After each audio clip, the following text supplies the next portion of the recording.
Glory be to God in the highest. What else can be said? Hey, here we are. Wow, redemption, liberation. God has heard the cry of his people.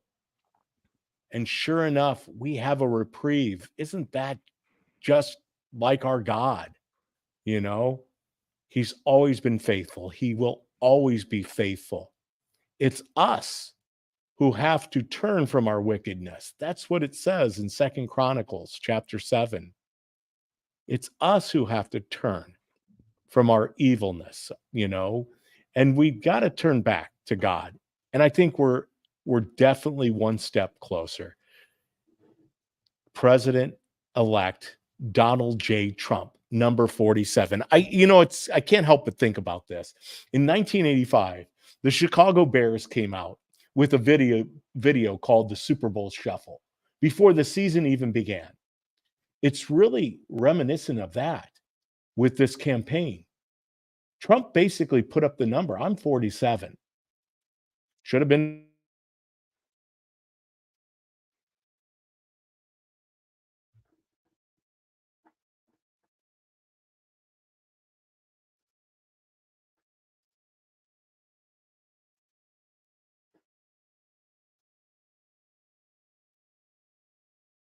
Uh-oh. Did we lose you?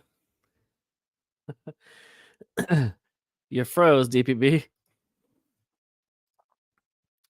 Trump put up number 47. That's what he was getting to. A landslide election, popular vote, electoral vote win. It looks like they could take the House and the Senate and the White House, and in large numbers. And the work is not done. We still have a lot of work to do, but you should take a moment to enjoy at least a day or two the monumental effort of the National Republican Party and the voter.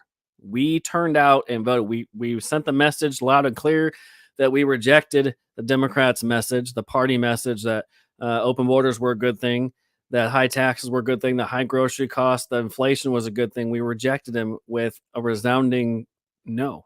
We're done with transgender surgeries on our kids, indoctrination in our schools. We told the Democrat Party a resounding, we're not doing this anymore. And it's a big thanks to all of us that voted, came out and swamped the vote, because when it came to election day, they had no idea how many numbers they needed to get. And that is thanks to all of you and all of us for doing the work. We can sit here and say we did this, we did that, but voting matters. Even a blue state like Illinois and California and New York, voting matters. Popular vote, drive up that vote. Even if you think your vote doesn't matter, vote more. And look what happened when he did. A massive victory in a popular vote that hasn't been seen in 20 years. An electoral landslide. And now the mandate has been handed down to Democrats. Are they going to reach across the aisle now and say, yes, we'll work with Trump? Or are they going to continue to use the lawfare against him to stop him? The rogue courts, That was just me. The rogue judges, are they going to continue to weaponize against his policies and stop him? But the mandate was clear on election day. Your vote mattered, and when it mattered the most, we win. When we vote, we win. You have to swamp the vote, and that's what we did. Wow, I feel like I just missed my show. Yeah. Was that the conclusion? That's the end of the show. It's 4:05. I know, right? We're good. Yeah. No, that's it. That's all we got. Good for I try to think your monologue in a little bit of piece where you took it off, and I just kind of went with it. So there you go. Look at now my phone's recording what we're saying here because I was trying to text you, let you know.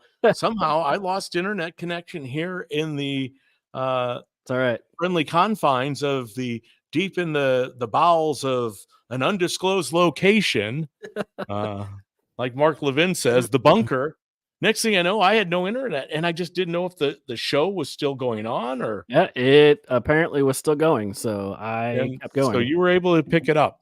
Yeah. So hey, Ryan, wow, because it obviously did that, and we sometimes don't have control of everything that happens in the world of as we know it. But Tell me what you said. Well, I think you were starting to say something about 47 and Trump being 47th. And then I Yep. just carried into the way we got here. We handed down a mandate, and it was such that the American people sent a message to the Democrat Party that Yep.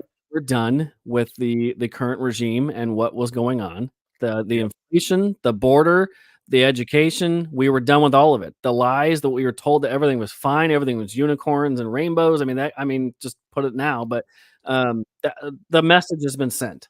Now there's work to be done, but the message was sent, and it's thanks to everybody getting out and voting, even in the states that you think didn't matter, like Illinois or New York and California. The popular vote was won by almost 5 million. That doesn't happen if you don't vote. Well, and I think that's this is a great time, and this might be a little ahead of it um, in the show, but yeah, when you have an instance when suddenly you have lost internet connection in your studio, and you're thankful that you have the Ryan Mac of the Ryan Mac Show to back you up. It's like a backstop, Yeah, it's so cool, and yeah, obviously Mrs. Producer was still there. Nobody was texting me. I was trying to troubleshoot it. I was trying to reload and then text yeah, you guys all and good. let you know. And here we are. But this is I think the essence of what we're talking about, because you just touched upon so many points, and it's going to take us at least 3 or 4 shows to Mhm. really break down to the heart of what happened. But I Yeah, also want to make sure that here we still are in 2024 and more in 2024. Um, and a couple months left in this year. We just hit November, got mhm. December, and then we're into 2025, the inauguration. Don't let your hearts be troubled. Yes, there's going to still be craziness. They are in full meltdown mode, DEFCON. And we're going to hit upon that. We're going to hit upon the sword, which is the sword of truth, which is the Holy Scripture, but also the physical sword, that we have to be prepared. Yet we are to be salt and light to the world. That's what we're called to be. But it's hard. But before I get into too much of a tangent, because so much spinning around my head, but Ryan, you hit upon a lot of things, and I want to go back and walk through each one of these. We put forth a plan, and that plan was that we would swamp the vote, bank the vote. We would disrupt what transpired in 2020. Mhm. We know that we don't like vote by mail. I don't like vote by mail. Most people don't like vote by mail. We Yep. don't like the early voting now. I'm assuming that you're going to find that Democrats are going to suddenly find that that early voting, vote by mail, is probably not Yeah.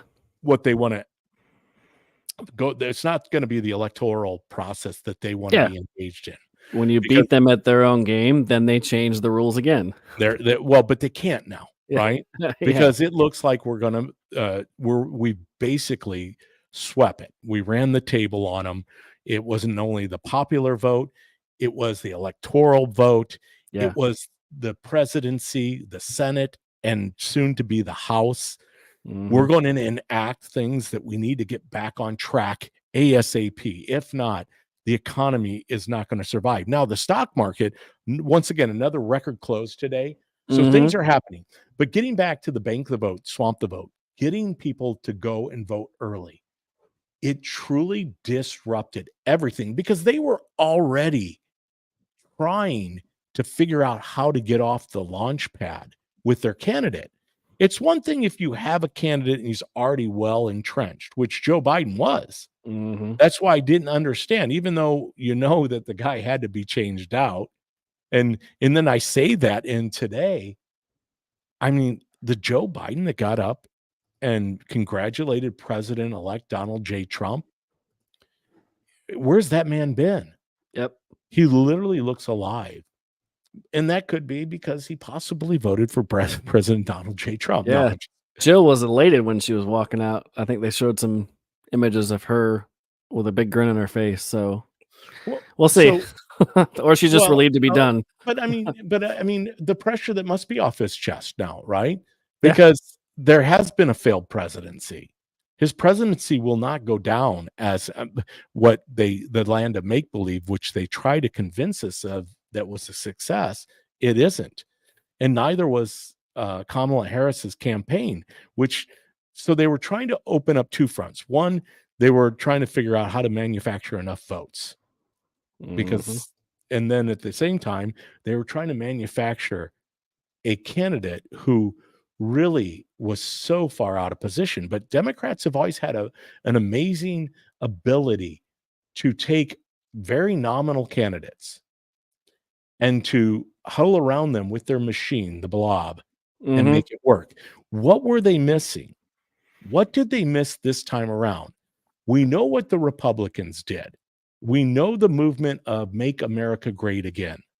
We saw how that captured the things we just said, the Electoral College, the popular vote, the presidency, the Senate, and now soon to be the House of Representatives.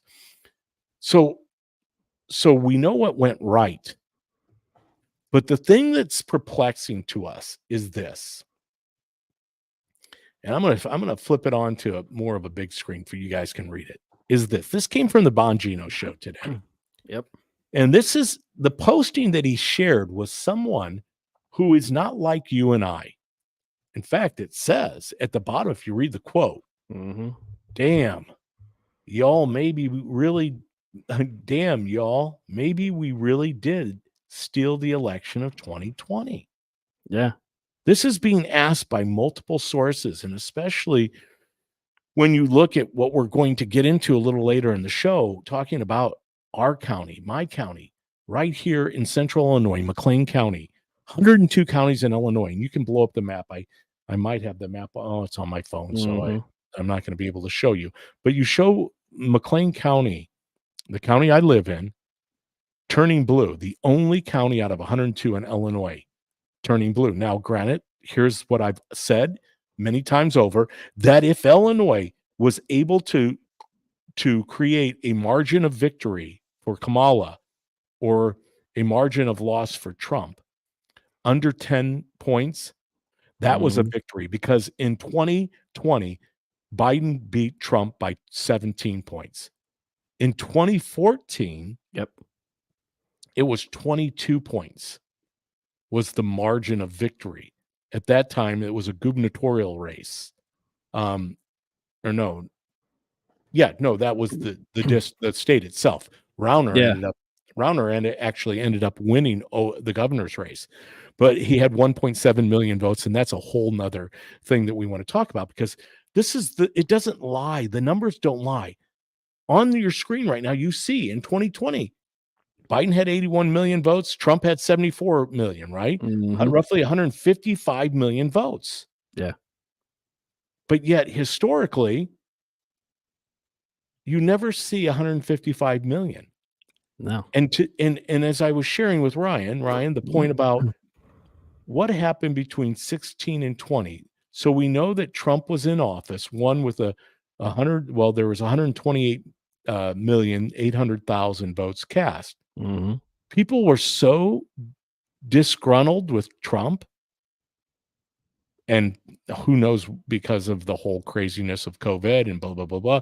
But yet a very successful presidential tenure, that 27 million votes were cast in 2020.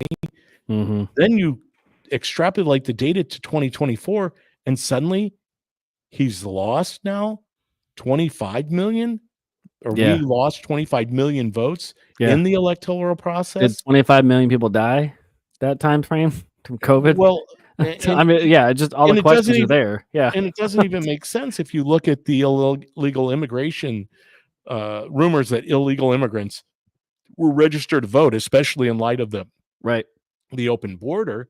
Did any of them vote? Did any of them vote? And we don't know. And this is something that is going to continue to walk itself out, because Ryan, what were you saying earlier about the differential in states and U.S.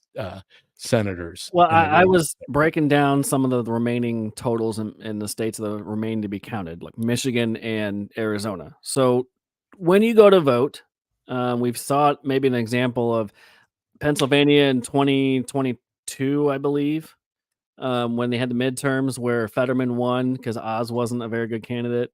And so they liked um, maybe Shapiro as governor, but maybe a Republican down ballot, or vice versa, a Republican governor, but some Democrats down the line because they were incumbents. The numbers don't add up. In a presidential year where you have a popular candidate and winning the ticket by a lot of the top, generally that means he'll carry down ballot pretty well, especially the federal ticket. The senators in Michigan and Arizona, the numbers aren't adding up to where Trump won those states. Trump is going to likely win Arizona. He won Michigan by 80,000 votes. If you break it down and look at the actual numbers, now it changes from minute to minute because the votes are still being counted for those Senate races. But overall, I think there was like 1.3 million that Trump won or is leading Arizona. So I guess my question, and right? he's not pulling the ticket. And that's what the numbers don't add up. If Trump gets, okay, just throw out a random number. Trump gets 1.3 million in Michigan for presidential spot at the top of the ticket. The rest of the ticket under him, if you vote Trump and then R straight down, you think those votes would start adding up, aligning into that candidate winning the same amount of votes Trump did at the top of the ticket.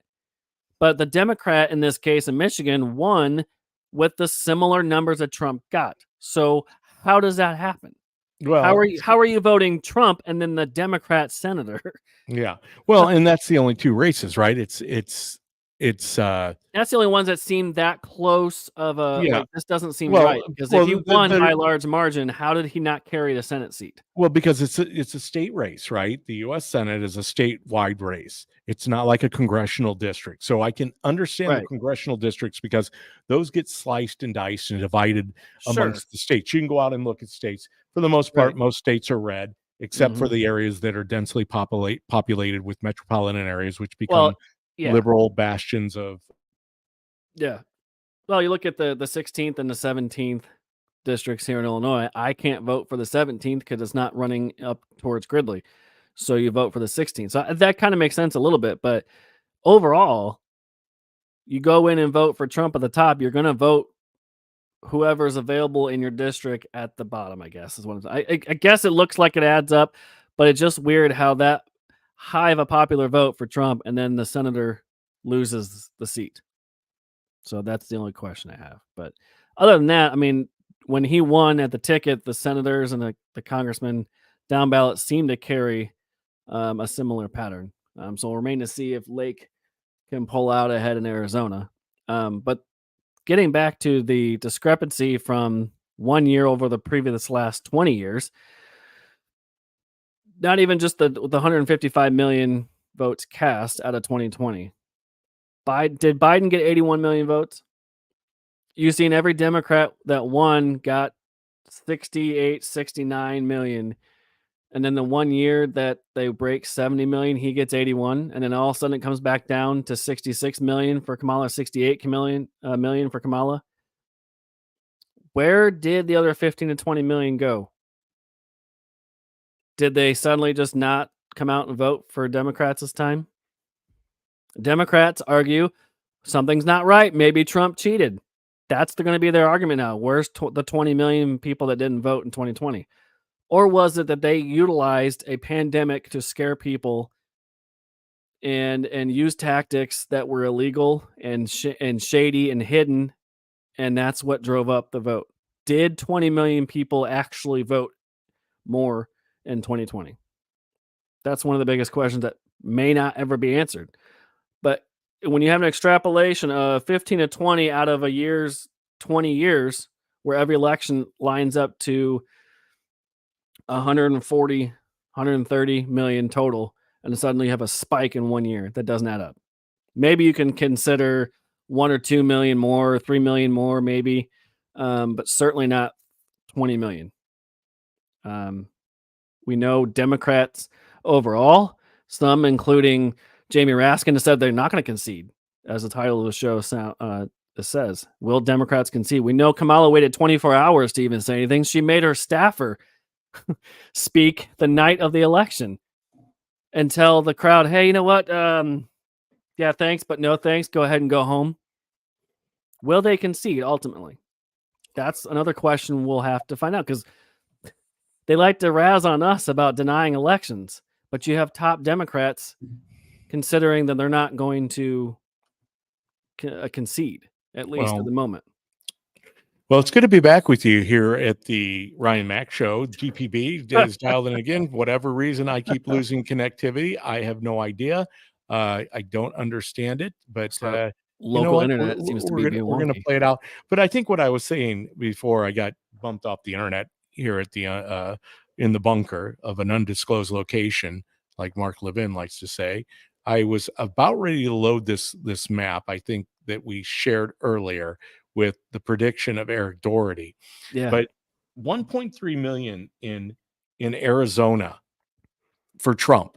And Carrie Lake should naturally get 1.3 million, right? She's at the top of Yeah. the ticket. Right. It's a statewide race. It's not a Yeah. congressional district. Right. And so why is it taking so long to count the ballots for Senate that should have been counted for president? Is Right. that the point you're trying to make? Because that's the point I'm trying to figure out. Yeah, and I know is- there's gonna be anomalies, because up here in Gridley, we don't have the 17th to vote for because it doesn't hit through here. I get that part of it, but overall, if a candidate wins the popular vote and is winning by a margin at the top of the ticket, how are they not able to carry down ballot as well at the federal level, at least the elections?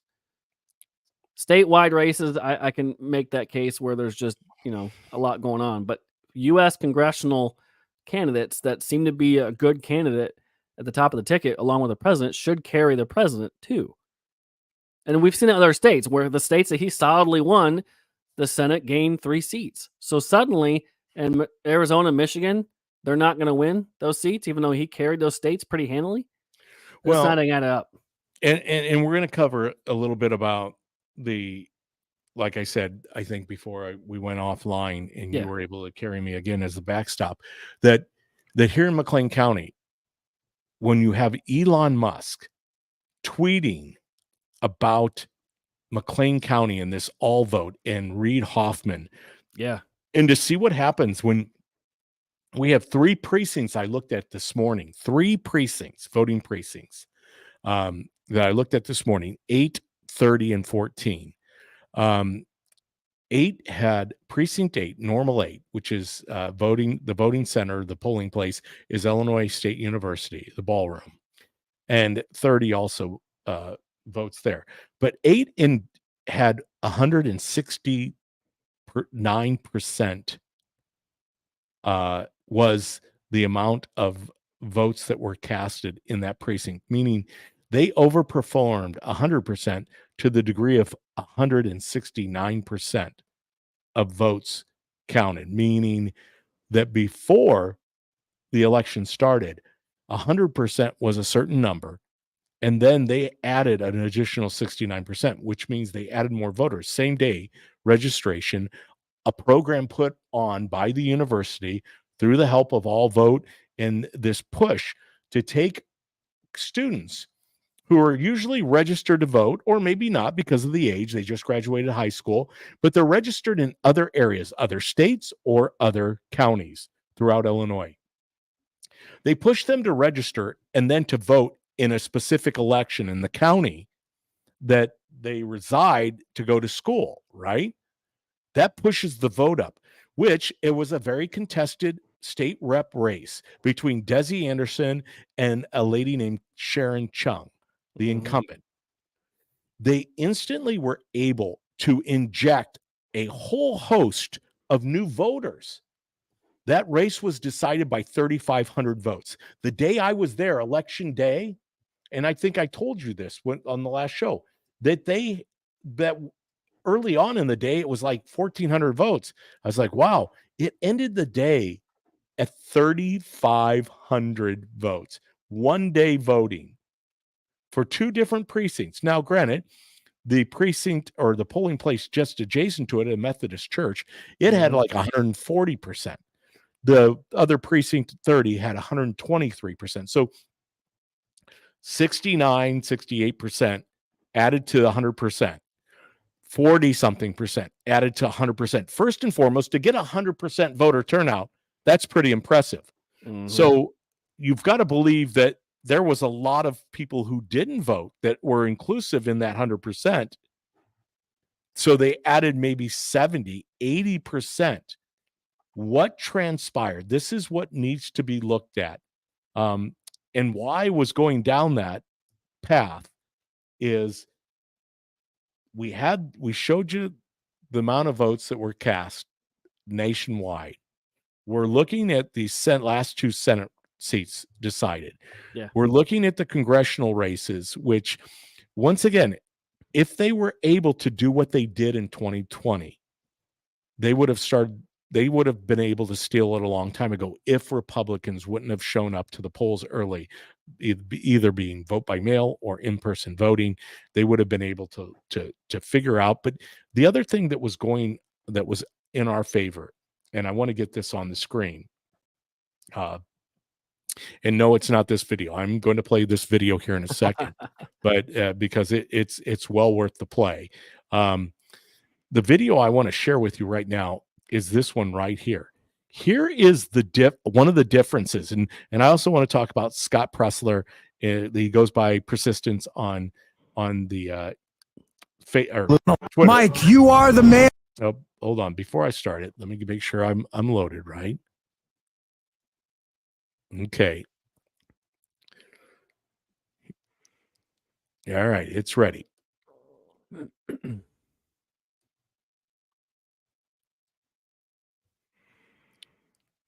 Now, of course, I'm jinxing myself. I don't want to have... Mike, you are the man on the deep state. Elon was the game changer for free speech, wasn't he? A guy with the assets to finally take on this big state, deep state monolith. Absolutely, he was. The difference between Elon and Zuckerberg is really interesting. It's not just the difference between a double-digit billionaire in Zuckerberg and a triple-digit billionaire in Musk. Zuckerberg had those misgivings about censorship while he was running Facebook. He said in 2019 that he thought censorship had gone too far on Facebook. But then an operation called Change the Terms was run. Facebook lost $60 billion in market cap in just 6 weeks. And so Zuckerberg caved and gave the advertisers everything they wanted. When Elon Musk, that same fastball came at him, he gave double barrel middle fingers and said GFY. So I think Zuckerberg feels those sort of libertarian free speech principles, but is not willing to sacrifice the financial and business enterprise that he's developed. Whereas Elon Musk, when he was asked during that pivotal interview with the advertisers, well, what will you do if X goes bankrupt? What if they actually kill the company?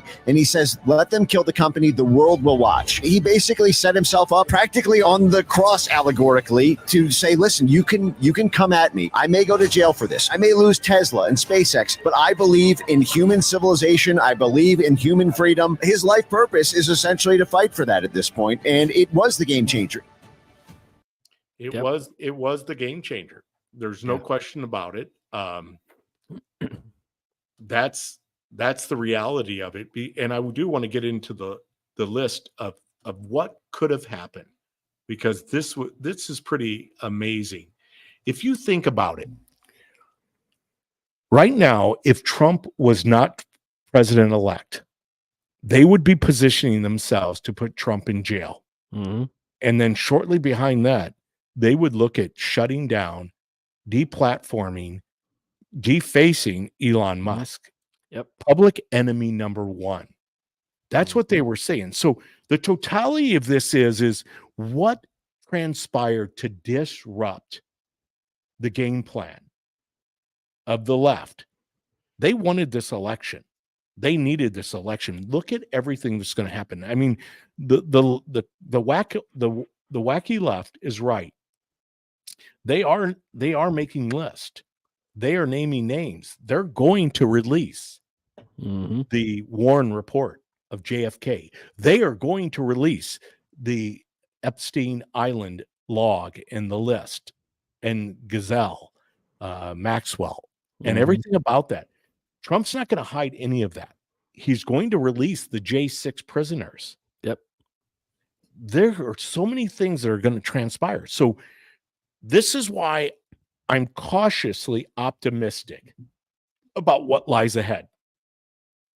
Because no matter what they're saying, they're not conceding this election. Mm-hmm. They are not conceding this election. They are still fighting. You know, I know there's a lot of banter back and forth because there's plenty of people out there that believe in unicorns and rainbows and Fantasy Island and Mateland to make believe. Because why? We have a governor that sits around most of his time and instructs his social media teams to basically do puff and puff the magic dragon, live by the sea. Yeah. You know, that's what JB Pritzker puts out there. Yeah. And, you know, that he's built a firewall. He's built a wall to make sure that we're protected in Illinois, that Trump won't be able to. Letitia James out in New York already mounting a defense and ready to start. You know, the rhetoric hasn't stopped. Once again, we're not the party. We're not on the side that was calling people racist, homophobics, misogynists, xenophobics, Hitler, garbage. That's the other side. And I'd like to believe that they've changed their evil ways because Trump became president-elect. And that's not the case. Yeah. The reality of it is that video that is on my timeline at the DPB show. So if you want to know where I'm getting this video, by all means, go out there and you can see it. But I'm going to pull it up here real quick. Once again, it takes me a little time to manipulate my buttons. I just want to make sure that I don't walk all over it. But oh, and it's already playing. So back it up. Biggest red wave I've seen since Ronald Reagan's 49 state victory. There were appeals to racism in this campaign, and there is racial bias in this country, and there is sexism in this country. I can't help but wonder if the American people have given up on democracy. What you're saying. And I do see it differently because I'm thinking about the people who are not a part of anybody's elite. What? Hurting tonight. If she were a 6'4" white man from Arkansas or from Florida, do you think she would be losing by that much? I think that we've got among Hispanic men and black men, there's a lot of misogyny. Black men are now misogynists who know a little bit about being talked down to. Okay. You know, a little bit about having their economic dreams crushed, who tried to dream a big dream over the past couple months. It's not enough to get enough white women to vote for Vice President Harris, a fellow woman. This will be the second opportunity that white women in this country have to change the way that they interact with the patriarchy. There's misogyny, but it's not just misogyny from white men. Misogyny from Hispanic men. Right. It's misogyny from black men. And tonight they're trading in a lot of hope for a lot of hurt. And they were hoping that maybe this time, one of their own could be seen as worthy. Things we've all been taught who do not want a woman leading them. Might be race issues with Hispanics. They don't want a black woman as president of the United States. To all the pollsters, the election pollsters, blow me. I don't ever want to from you again, ever. People who said that he was a Hitler lover weren't Democrats. They were Republicans. Of course, Republicans said that he's Hitler. Weren't Democrats. They were Republicans. Republicans didn't call him Hitler. Delusional people. But the reason I'm sharing that is, and I think we got to be serious about this. I know I laugh about it, but I laugh because I have joy in my heart. I would have been joyful today whether we had a president-elect Kamala Harris. I would have been very suspicious because, once again, we just went through a litany of reasons why as it pertains to the voter rolls and the amount of people that have been injected into the electoral process, maybe not in a manner that's legal. And all the confusion, once again, they were caught by surprise in 2016. And in 2024, we put together a plan that outflanked them, utilizing their own rules. Yeah.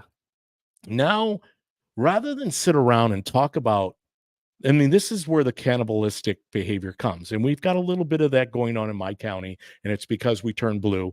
And so it's on the other side of the ledger, right? But the Democrats are going to cannibalize themselves. But before they do that, they're going to name call. They're not stopping with identity politics. DEI is alive and well with these people. They're not going to surrender that. Yeah. And so this is my point. I want to be a person of grace and mercy. I want to extend that to everyone I know, everyone that I have crossed my path, because that's what I'm called to do as a Christ follower. God didn't tell me to mimic fellow Christians. I put this up. It was a quote today. It was a great quote. He called me to mimic Jesus. So I want to do that. Mm-hmm. But my wife, Mrs. Producer, and I see that you've got a clip ready to go, Ryan. No, it's just a post. Yeah. Okay. We're going to take a quick look at it. There you go. Mrs. Producer says this often. When somebody takes an ice pick to you and stabs you multiple times over the course of 10 years, I'm going to forgive that person, but I'm not going to hand them another ice pick. Yeah. Does that make sense? Yes.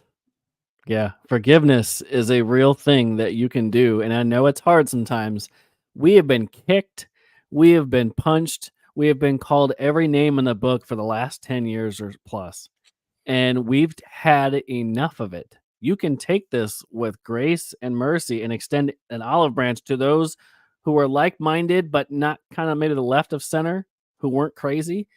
But I'm not willing to unite a party that is unwilling to unite with us after we win. There are individuals who are probably friends and family who are maybe just shy of center left that don't want to be crazy, but also not sure where the Republican Party is on their celebration process and rubbing it in their faces. I made fun of those who mocked us. I will admit some of the influencers that were paid by the DNC, I will take it back in their face. But to the ones who were upset but are now fearful where we go because they've heard so much about who Trump is and what he isn't, here's your chance to join a party that has the biggest tent right now. And I know I have the one post, but there's another one too. I'm going to put up on. I'll share this tab first. Add it real quick. Yeah, I'll share this one first. This is the gains in nearly any demographic. Can you see that? I'll put it up a little bit. Can you open that screen up here? I'll expand it. There you go. Yep, there we go. Okay, so if you're unsure who he is, how he is with across the board, look the gains he made in 2024 versus 2020. He was +2 with women, +3 with men. I mean, he was all over the place. Non-educated, Hispanic voters, black voters. He gained counties that were historically Democrat for almost 100 years, and he flipped them. Biden won Dearborn, Michigan, 88% to 11, and he flipped it and won by 7 in 2024. If you think that Trump is racist, misogynist, and he's Hitler, take a look at the numbers. People of all across the spectrum, Hispanic, young, old, black, men, women, anybody in between, voted for him. The numbers don't lie. So if you fit any one of these demographics, is Trump really as bad as the left has made him out to be? I don't think so. And who has he employed across the campaign? Elon Musk, RFK Jr., Tulsi Gabbard. Numerous Democrats or left-leaning individuals, power brokers or not, rich or famous. He didn't have a bunch of famous people run their concerts for him. He had himself. That's the movement that we started. We didn't have celebrities. We didn't need celebrities. We didn't need the wealthy. We had a movement, and I welcome anybody who was on the fence to join. So, like I said, it's going to take us multiple shows to really do justice to what has transpired. We're so fresh. We're so new. I mean, I don't know about you, Ryan, I was elated yesterday. I found myself going, golly, I didn't say it's time. I want to definitely, like anything, it's a victory. It was a big win. Yeah.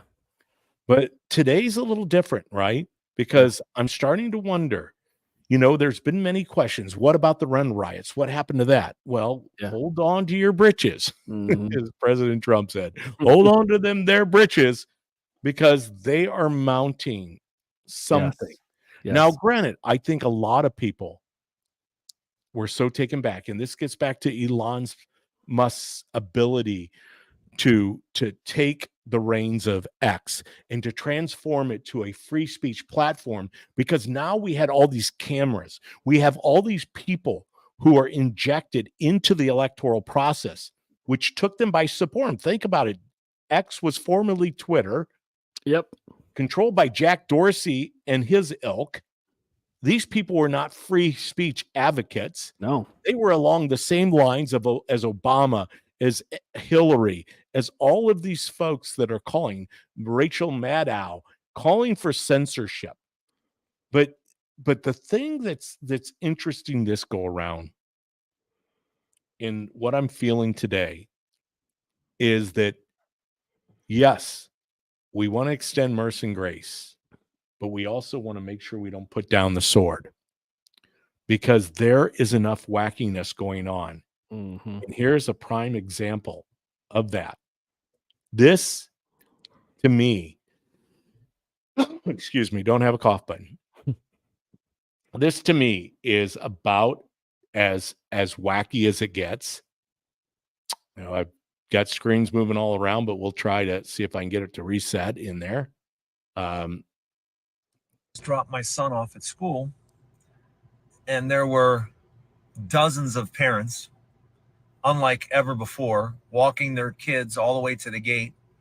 There was at least a half a dozen parents holding their child and crying with them.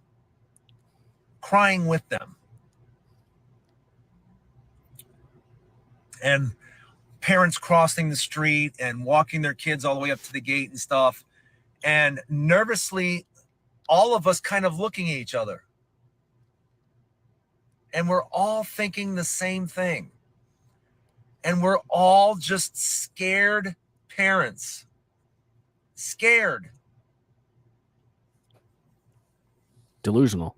I cannot even begin to tell you how weird that experience just was. Because normally I drive up, I walk my son to the gate. I'm one of the few. It's usually me and some other guy in a sweatshirt all the time. Not today. Not today. Not today. Satan. It was packed, and every parent was walking their child all the way to the gate. Who wears a hat and there like was that? Tears and crying and hugging and holding. Oh my gosh. And yet we do nothing. That was unbelievable to witness. It's like they completely forgot that we already had 4 years of President Trump. And these people were still here and still here today. Most of them, anyway. They haven't moved out of the country. They haven't off themselves, as far as I know. They're still screaming. I've seen hundreds of videos and reactions. Matt Walsh, if you go to his page, he has got all kinds of reactions that he is just soaking it in because of the reaction. It's just delusional.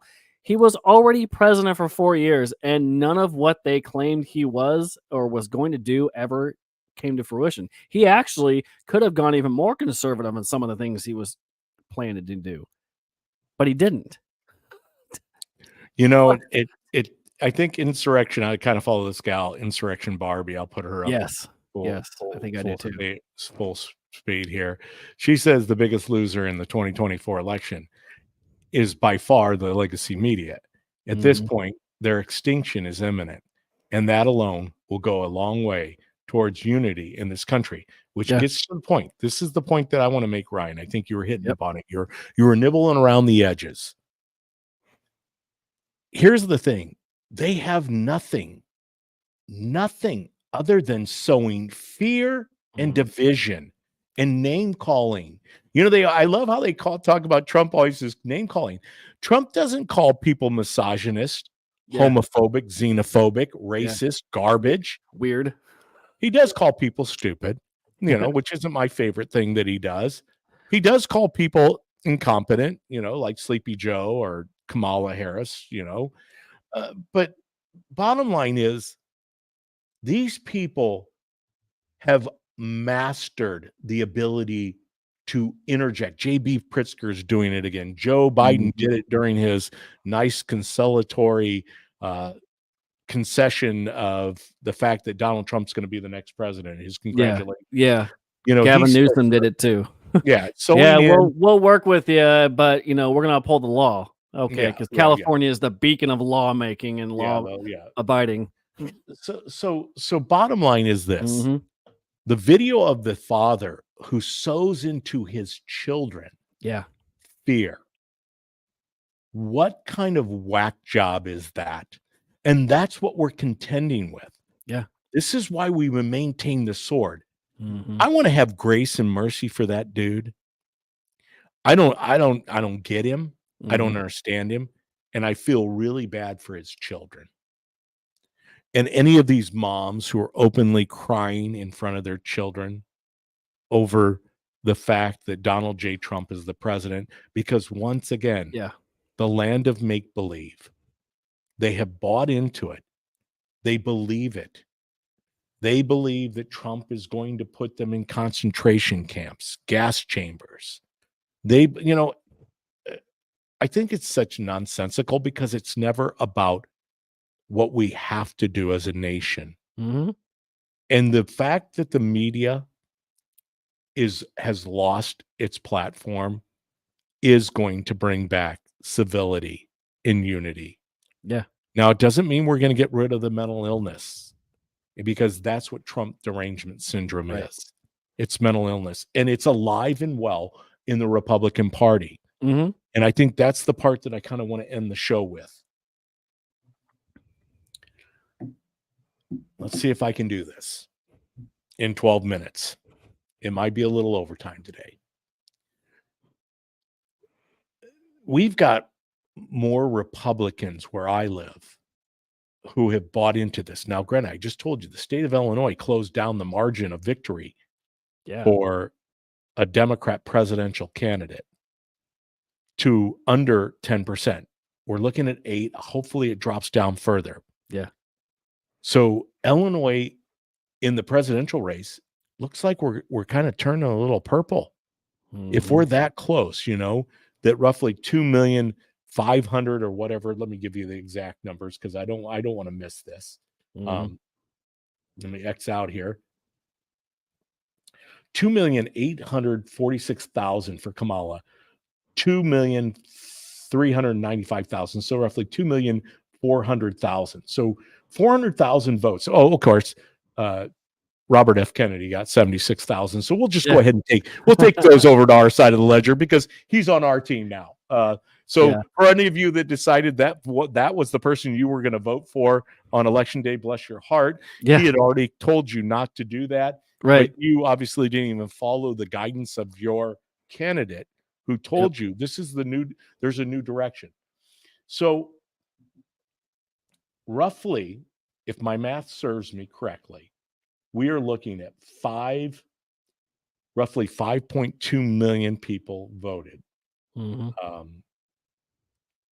Illinois. So 400,000 votes separates the two presidential candidates. I'm hereby declaring, even though most counties are red in Illinois, we know there's populated areas. And if you look at those counties, breaking those down in Illinois, because there are holdout bastions. When we look at these maps of where are the states, New Mexico, Washington, Oregon, California, Minnesota, the Northeast, Illinois, and then all of the crazy people on the Northeast coast. Yeah. Which there still are very good people. They're very fine people. Yeah. On both sides. There we go. There are very fine people on both sides. And this is the point I'm trying to make. And I'm trying to get to that point. That if Illinois is in that position, and And we are about ready to see a President Donald J. Trump and a Congress that is made up of both having control of the House and the Senate. We're going to make hay. And I think that's what J.B. Pritzker realizes. And J.B. Pritzker, when he says he put up a firewall, he did. He did it through legislation because he had a supermajority over the course of his first term and now his second term. He's 6 years into his tyranny, his tyrannical rule. Is sowing of fear and division. But JB had to lock down on some strongholds. So he needed different demographics of the state to make sure they had control. So he went close to St. Louis. He has a little control down there. He definitely has the Cook County, Collier County, Chicago land area. That's wrapped up. He went over to the Northwest and he secures Rock Island. That's where he launders most of his money through the Rock Island Democrat Party. But he wanted the universities and he wanted the McLean County area. And this isn't something that just transpired over the course of 2 years, 4 years. This has been at work since 2014. Now, JB didn't come on the scene, right? Until 2017. He was elected in 2018. That's where, and hang with me here, because I know where I've said this before. Between Pat Quinn in 2014 and JB in 2018, Quinn lost to Rauner by 60, 70,000 votes. One had Quinn had 1.6 million, 89,000.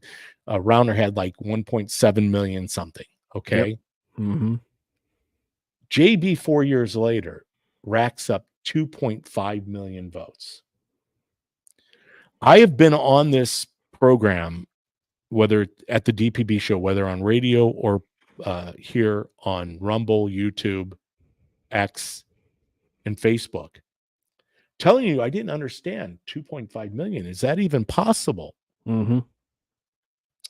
Well, I don't know if it is. Because you tell me that J.B. Pritzker with his $1 billion can't get up to 2.8 million. And the fact that in a state that's lost population, you see the numbers, and Donald Trump gets 2.3 million.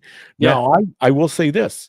That's the hopeful position that we're in as the Republican Party in Illinois. Donald J. Trump shows us that we can take and get a Republican candidate to garner more than 2 million votes. That's never been done before by a Republican in the state of Illinois. We saw JB basically shift 800,000 votes or recreate 800,000 votes. So now we know it can be done. But 2.8 million votes? This is where I'm calling BS. Yeah. Because I don't think, see, they couldn't cheat in a lot of states. And especially since we flipped more governors. So now we definitely have an advantage of states because we have more Republican governors after this election. And we control the House, the Senate, and the presidency. And we have the most governors. They need to hold on to the population base, right? That's all they have. They'd love to see the Electoral College go away, and they would have made that happen. They would have stacked the Supreme Court. They would have legalized all immigrants immediately. Amnesty would have happened. But we are a sanctuary state. Now, specifically for my friends out there that are listening, and I know that this might not pertain to you, but we are McLean County. We are a place that's historically the place that Lincoln spent a lot of his life when he was here on this earth as an attorney, and all the aspirations he had for the land of Lincoln. They wanted McLean County. McLean County has been, unfortunately, in a slow decline when it comes to zero. Basically, we're zero population. We did gain in population, but what did we gain in population? We gained more people who are on the public payroll. than I believe any other county. And I've got to do the research and I'll verify. And if I'm wrong, I'm wrong. Yeah. I'll let you know that. But think about this. The largest employer in the county I live in used to be Like a Good Neighbor. State Farm is there. We are the corporate headquarters of State Farm Insurance, a Fortune 50 company. There have been multiple hiring freezes, and they decentralized operations to Phoenix and to Dallas and to Atlanta. And that was a whole means of trying to split everything up. Or in the immortal words of my leftist friends, they were triangulating everything, their data center. But they weren't bringing more people into Illinois or into McLean County. Yeah. But in the interim, who has gone and grown leaps and bounds? Illinois State University, Heartland Community College, Illinois Wesleyan University. Every public school system in our huge landmass county. We are one of the largest in fact, I think we are the largest land mass county in the state of Illinois. And we happen to be smack dab in the heart of Illinois. And I say that because the state of it in of itself looks like the shape of a heart. Yeah. They want this for whatever perverted reason, and you know it has to be a perverted reason. They want McLean County. And they turned it blue.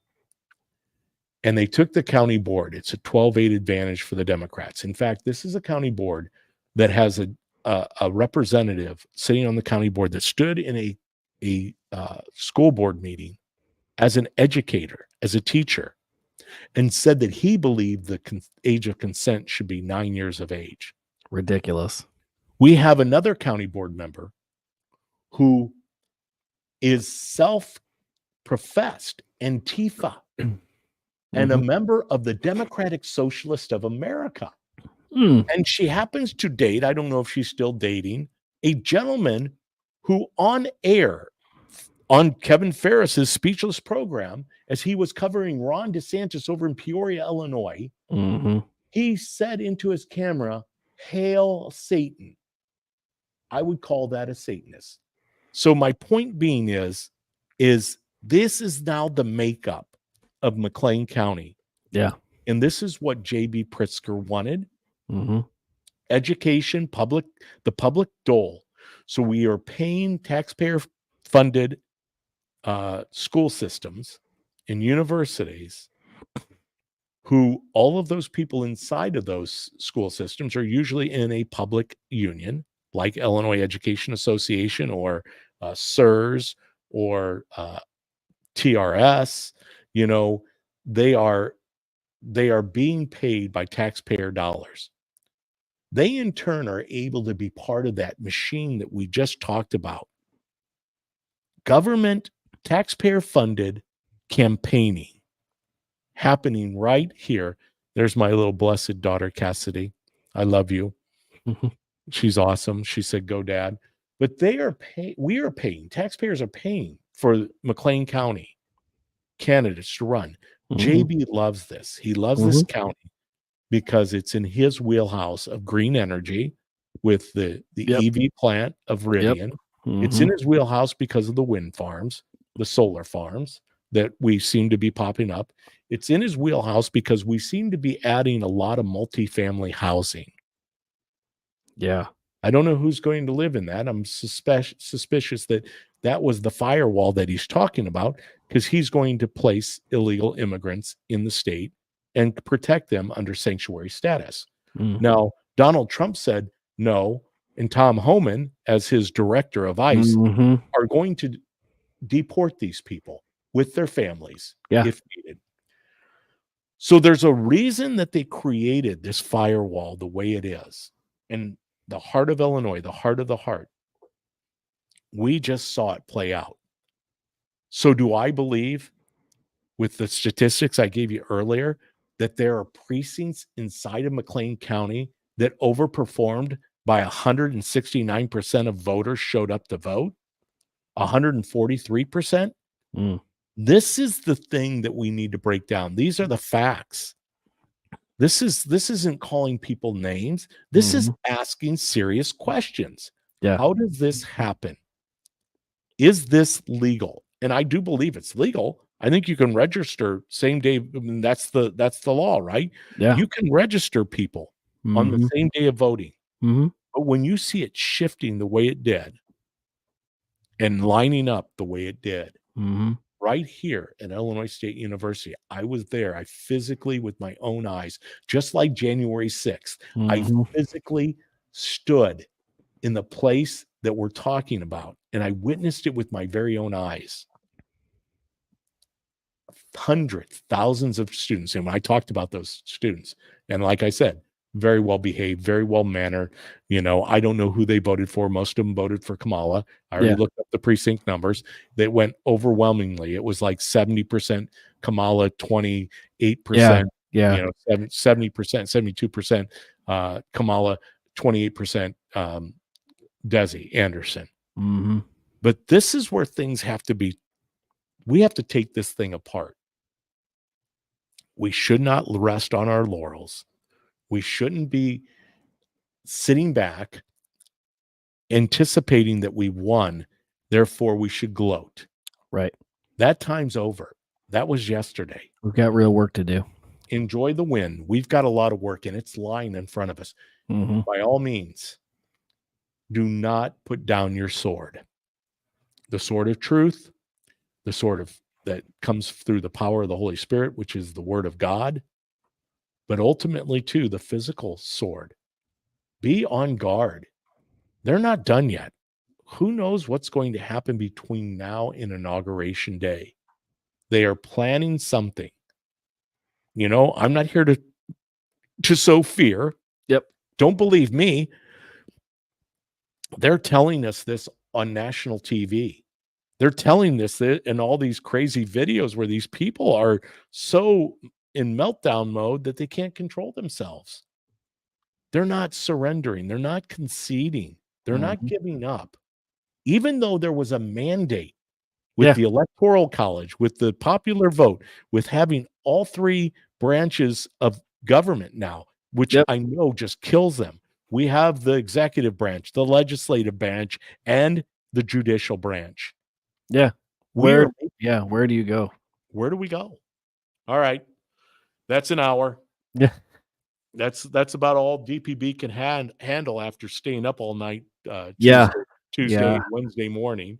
Yeah. And I've got a little side hustle thing to do. So I need to get out of here. I've got plenty of signs still to collect. And on Tuesday, I've got one I can bring to you Tuesday. Okay.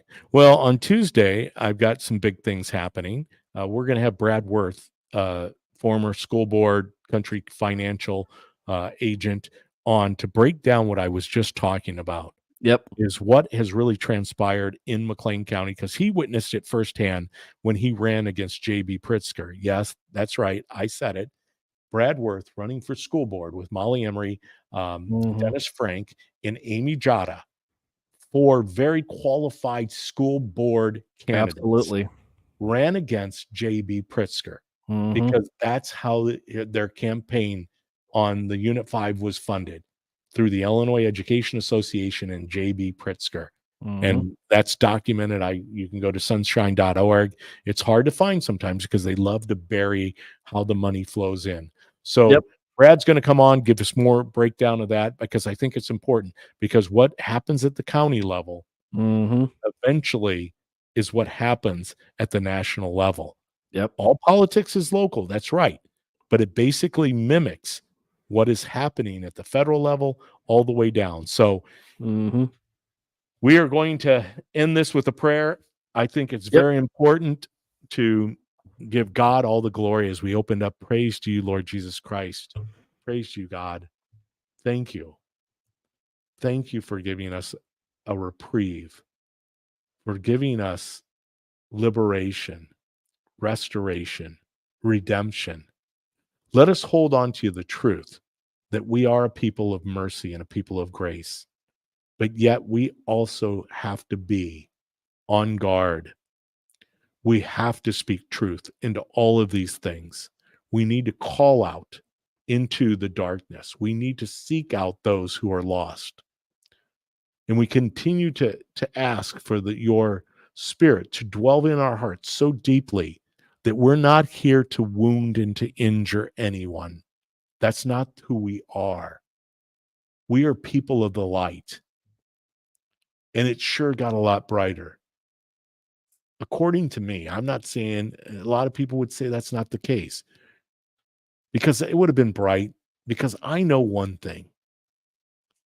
The brightness comes because God, you are God alone. And Jesus Christ is the King of Kings. I don't know what's going to happen, but I ask and you now, and we pray for protection over everyone included in government. We ask for the power of the Holy Spirit to move through their lives, to convict their hearts, to convict us. Anytime we waver, anytime we don't acknowledge our wickedness. Lord, I know that I have wickedness inside me, but I'm thankful for the Spirit that dwells deep in my heart, because it's able to purge that wickedness. Lord, continue to guide us and lead us into the way of everlasting light that's so much bigger than anything we find here on this earth. We thank you again. We pray all these things in the precious name of your Son, Jesus Christ. Amen. All right. Amen. All right. Off and Adam. Ryan, you'll be here Tuesday, maybe? I will. I will be here. I will tell you, it was a little iffy on Tuesday. Yeah. Covering it without DB. That's right. Darren Bailey. Yeah. I should read just my text before I get off air. He says, David Paul, he goes, I'm so sorry. I had it down on my calendar. Darren was checking in. He was driving to Chicago. Mm-hmm. He was on Chicago TV for 3 hours covering the election returns, or he was covering the election headquarters at Chicago, Fox News 32 in Chicago. Mm-hmm. He stayed at the Trump Towers. Go to his Facebook page. You know what? And a side note, and we're going to cover more of this on Tuesday.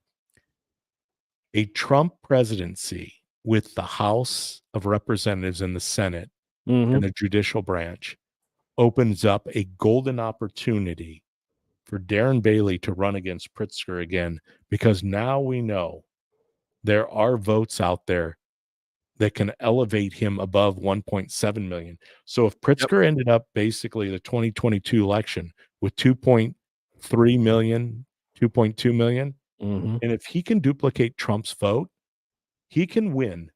He can win the governor. Now, granted, I get it. We got a lot of work to do. Hopefully he can implore President Trump to inject himself into the Pritzker land of make-believe. Maybe we should have Scott Pressler come and help Illinois. He's going to Florida, Pennsylvania pretty soon. He's going to Florida, New Jersey next.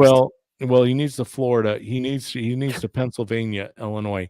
But we need that injection, because we are in super minorities in both the House and the Senate in Illinois. We do not have one of the constitutional offices of the statewide offices, Secretary of State, Attorney General. Yep. We need, and Darren in there would be just like Rauner. Yep. He wouldn't have any real leeway. I mean, Rauner tried to stalwart. Now, granted, Bruce Rauner's wife was not on the same side of the aisle that we are. Trump back Pennsylvania Senate candidate, flips longtime Dem seat. I think that brings us up to 53 to 53, to 46. 46, and two more at play. So bottom line is we're in good shape, but we need to do something different. Darren Bailey is going to have a great opportunity. He's going to have to make a decision, and I believe he will make a prayerful decision on what he should do in that race, because that race is 2026, believe it or not. Yeah, it's coming up. Just like that, and just like that, and there's a bunch of other races. We'll have a Senate race, U.S. Senate race, and we'll have a bunch of House races, and of course, all the House races, state House races, and all the state Senate races will be going. Yes, let's see. No, not all the state Senate races will be then, but we'll have a lot of state Senate races. They're not every 2 years. We'll have some congressional races dabbled in there because they are every 2 years too. So we've got a lot to look forward to. Illinois can be red by 2030. Yes. I'm hoping that Illinois is red by 2028, 2026. I don't know if we're going to capture everything, but there's a lot to talk about. We're going to hit upon that. Ryan loves you. I love you. But most important, Jesus loves you more. Ryan looks like has a back pain, so I'm going to let him get off the show.